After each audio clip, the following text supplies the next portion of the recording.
Hello and welcome to the Sallie Tomato YouTube channel. Join me today for a fun and practical tutorial creating a sewing machine mat using our Martha pattern. We'll add a non-slip backing to provide a smooth, stable work surface, and then we'll add pockets for holding and organizing your tools. Binding is an easy way to finish the edges and add an extra pop of color.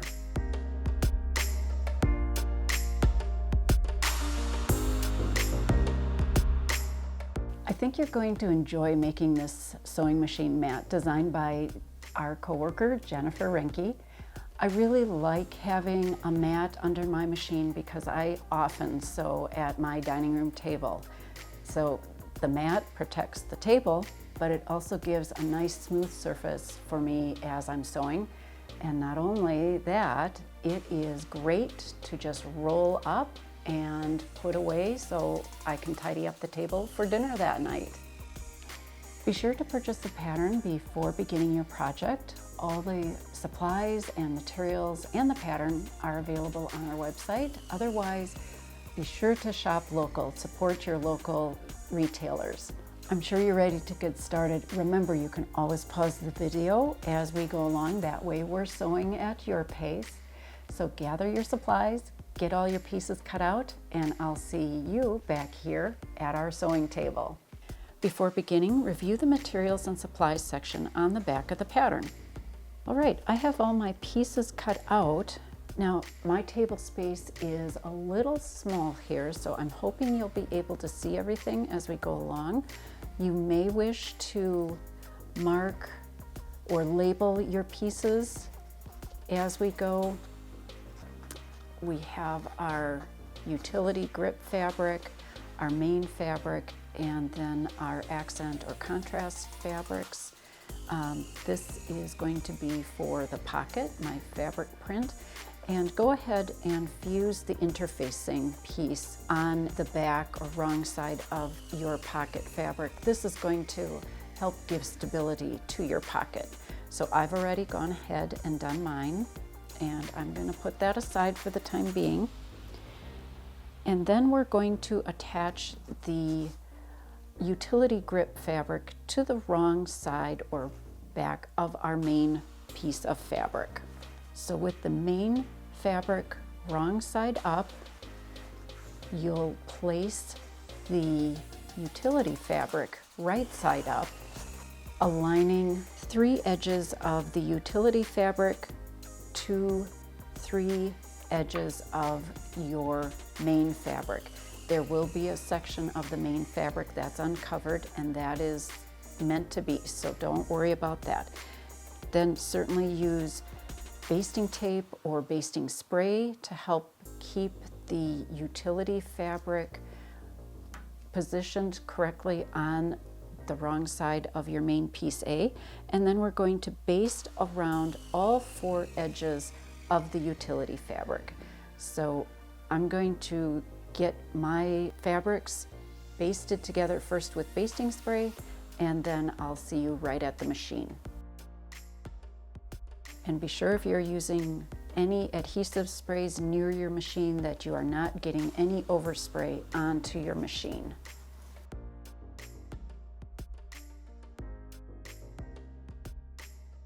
And a few sewing clips are going to help hold those edges in place.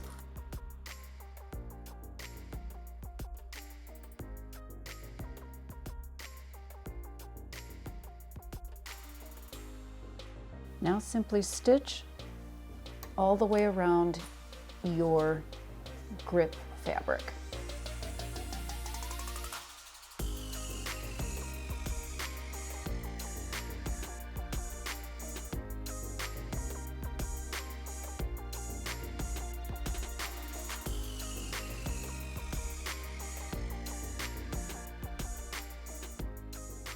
You may find that your grip fabric is obviously very gripping. So if it's easier for you to flip your work over and stitch with the main fabric on top, certainly do that. I'm going to try to keep this going, make it work. I should have been more generous with the basting spray and basting tape.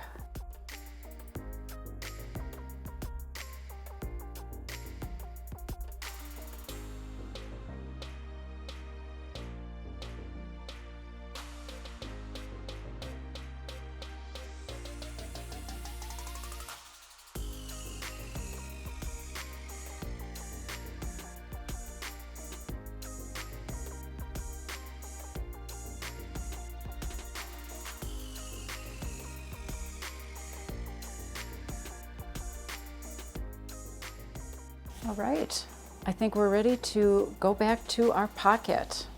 All right, I've set the mat top or front of the mat aside, and we're going to assemble our pocket. The first option is to add a handmade label. It's a fun little detail, especially if you're giving this machine mat to a friend or family member who enjoys sewing. So I'm going to take a few minutes and add the handmade label, and that will go in one corner. And be sure to refer to your pattern for the recommended positioning of that handmade label.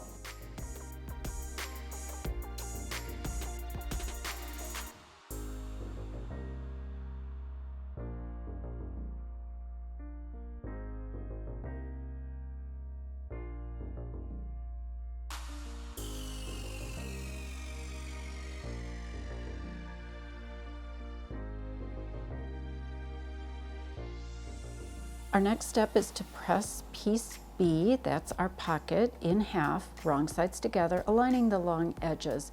And if you did add the handmade label, which is optional, this will become the front of your pocket so that obviously your handmade label is showing.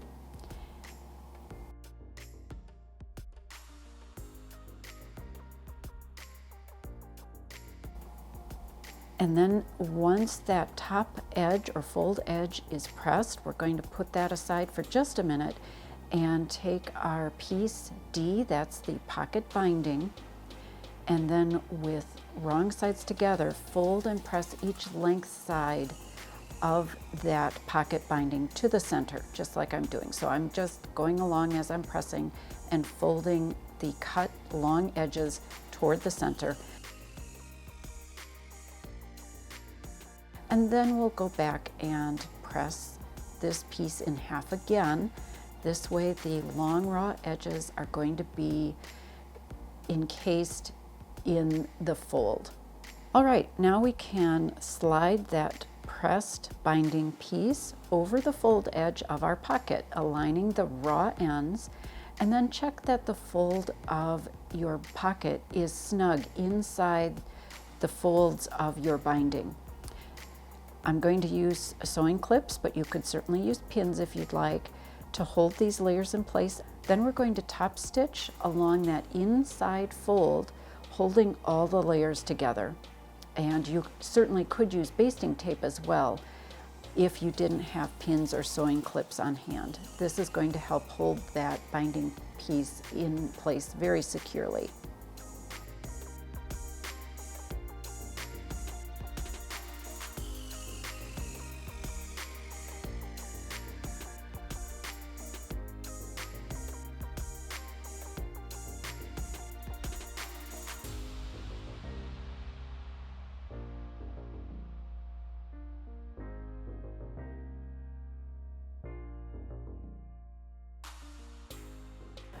We're ready to attach the pocket. So with right sides up, position the pocket along the bottom edge of your main piece of fabric.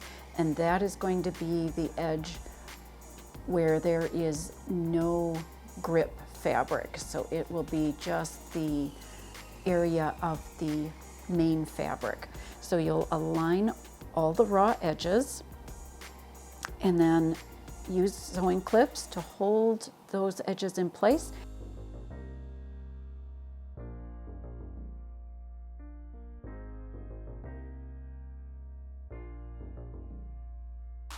And then we're ready to baste along the sides and bottom edge of the pocket with a narrow allowance.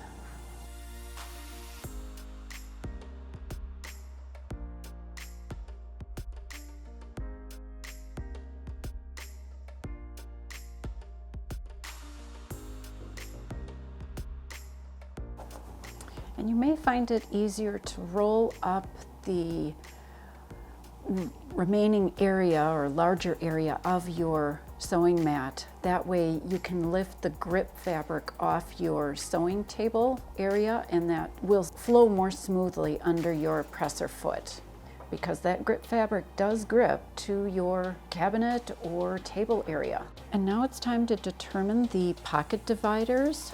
You can space them equally and have perhaps three pockets as we've detailed in the pattern. Otherwise, you can certainly make a few narrower pockets, possibly for pens or marking tools, even rulers, and then have some larger ones. So you be the designer and decide where you would like your pocket divisions to be.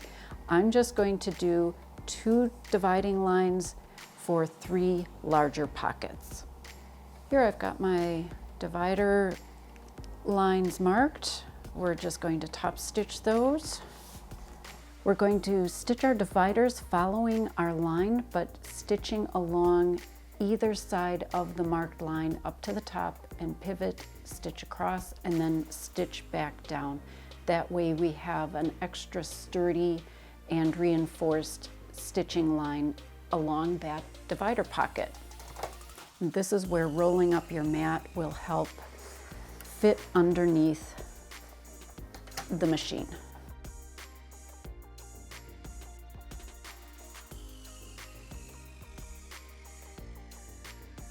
And you'll do the same step for the next divider.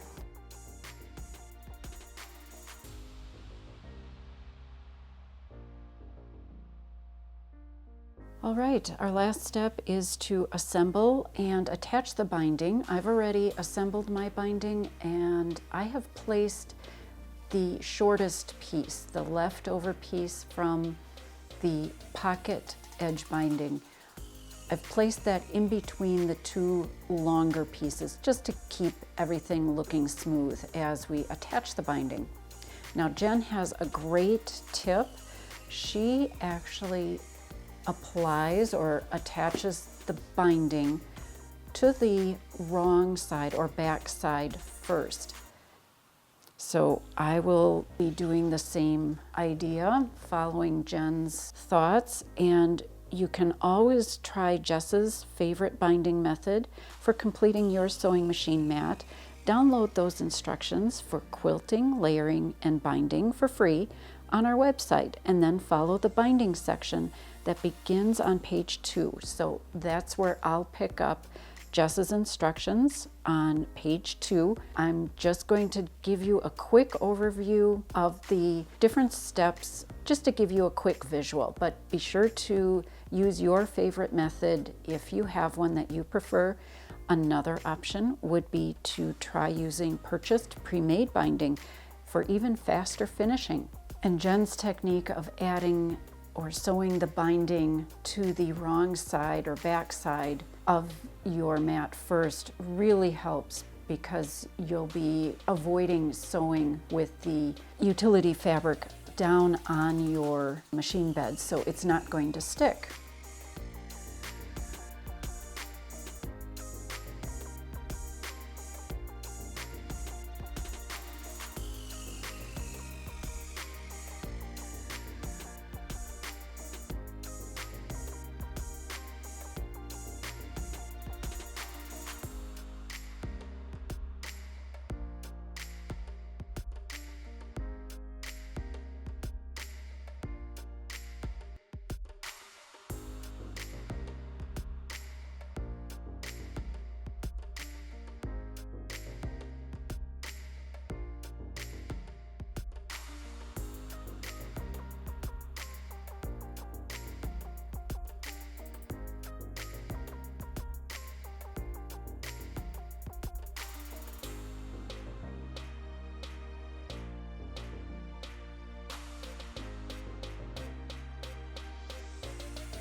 Once this first side of the binding edge is sewn on, we can just turn the binding to the right side and top stitch it in place. Hold all those edges with sewing clips and we'll be ready to stitch.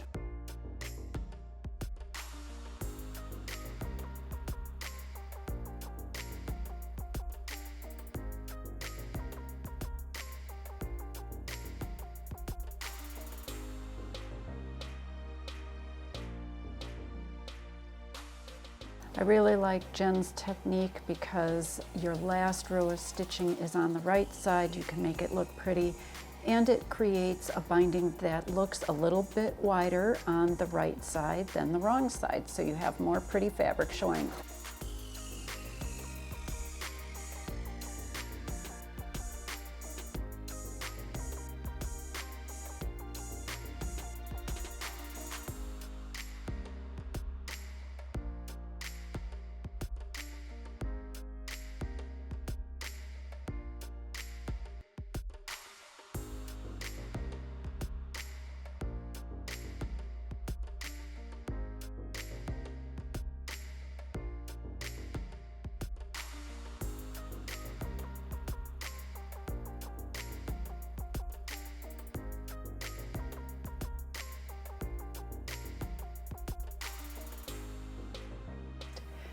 Jen's design is a perfect companion to our June pattern for a sewing machine cover, especially when you use coordinating fabrics.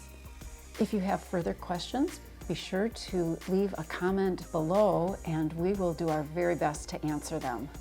Jen and all of us at Sallie Tomato encourage you to share a photo of your finished projects using hashtag Sallie Tomato and hashtag Martha Pattern on social media. If you found this tutorial helpful, give it a thumbs up and be sure to subscribe. That way you'll always know when a new video is here. Thank you, Jen, for such a fun and practical pattern, and thank you for joining me today. I hope you'll enjoy sewing this pattern and many others. So until our next video, have a great making day.